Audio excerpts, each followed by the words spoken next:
নমস্কার, আমি তন্ময় বিশ্বাস বেহালার থেকে এসেছি। আমি গোপালনগর কাছারি বাজারে তোজা হেলথ সেন্টারে এসেছি ট্রিটমেন্ট নেওয়ার জন্য আয়ুর্বেদিকের।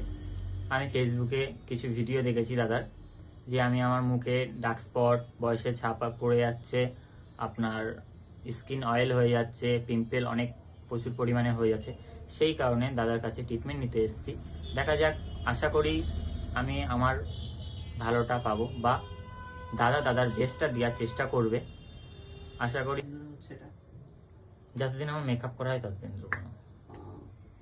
আর আমার ছোটবেলায় কোনো ব্রণ ছিল না, যতদিন মেকআপ করা হয় ততদিন ব্রণ। আচ্ছা, আর আমাদের তো অ্যাকচুয়ালি কখনো ব্র্যান্ডেড ছাড়া ইউজ করা হয় না, সব ব্র্যান্ডেড কোম্পানি ইউজ করা হয়, নয়তো বেশি হয়ে যাবে। কিন্তু কন্টিনিউ অনেক টাইম মুখে রাখতে হয় না, যখন শ্যুট চলে আমাদের কন্টিনিউ অনেক টাইম মুখে রাখতে হয়। এমনি প্রফেশনালি কি করো তুমি? মানে এখন কাজের ক্ষেত্রে না, মানে টোটাল বাই প্রফেশন তুমি তো অনলাইনের কাজ করছি, অনলাইনের কাজ করি। আর ওটা তো আমার মানে স্বপ্ন, আমার শখ। শখ না, আমার স্বপ্ন। আমার মানে আমি মরে যেতে রাজি, বাট ওইটার জন্য, ওই জন্য। মানে রোদে যাওয়া পড়ে। ও বাবা, যখন আউটডোর শুটিং হয় তখন রোদে থাকতেই হবে সবসময়, কিছু করার নেই। আমাদের ধরো যেদিনকে শুট থাকে, প্রতিদিন থাকে না, যেদিনকে থাকে সে মনে করো বেশিরভাগ টাইমটাই রোদে কাটে, কিছু করার নেই। একটা ছাতা নিচে বসলাম হয়তো, যখন শ্যুটটা আমার হবে বা ট্রেনিংটা চলবে তখন তো আমার ছাতা নিচে বসতে হবে না, তখন মাঠেই থাকতে হবে। মাঠে হোক বা যে ফ্রেম করা হবে সেই ফ্রেমের ভিতরে, ফ্রেমের মধ্যেও তো তোমার সূর্যের আলোটা পড়ছে, ফ্রেমটা উপর দিয়ে ঢাকা হয় না, এবার উপর দিয়ে শুধু একটা গ্রিন কাপড় দিয়ে হয় না, হালকা লাইটটা আসে। তোমার এখন বয়স কত? 22+23, মানে অক্টোবরে 23 কমপ্লিট হবে। 23 বছর বয়স।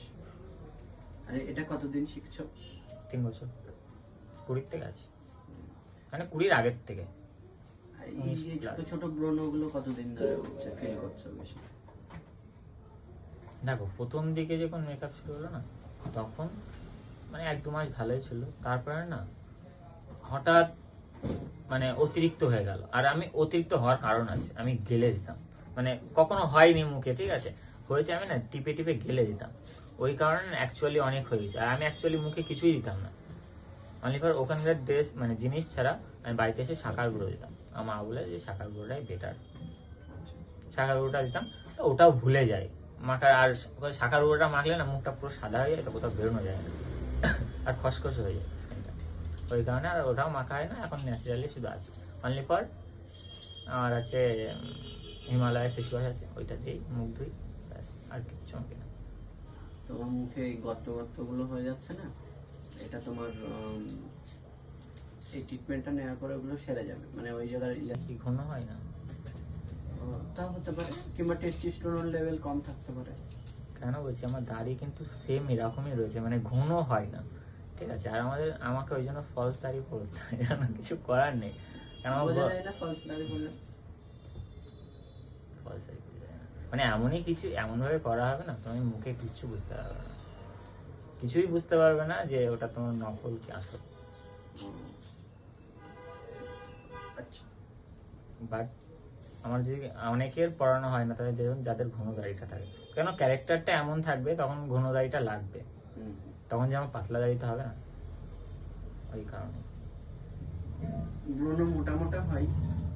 হ্যাঁ, বেশি হয় এই সাইডের গুলো, আর এই সাইড, আর এখানে দুই একটা, মানে মানে শক্ত হয়, এই যে যেমন এই একটা হাত দিলে বুঝতে পারবে, মানে মুখ বেরোবে না, মানে উঁচু হয়ে যাবে। ব্যথা হয়? না, ব্যথাটা তো কিছু হয় না, ব্যথাটা তো কিছু হয় না সব। রাত জাগা পড়ে? 12টা, 12টা, একদম 12টা 12:30 বাজে প্রত্যেকদিন ঘুমাতে। যখন রাত জাগো তখন অয়েলি হয়ে যায় না স্কিন? আমার অয়েলি স্কিন সবসময় যেন, কথা কথা একটু হালকা রোদ্রে বেরোতে তো বেরোবেই। আর মানে রোদ থাকলে আমার এটা সবসময় তেল তেল থাকবে, এই দেখো অয়েলি ভাবটা আছে, ঠিক। অসম্ভব পড়ে যাবে। কেন আমার মানে প্রত্যেকদিন 4-5টা টিস্যু যখন থাকি রাস্তা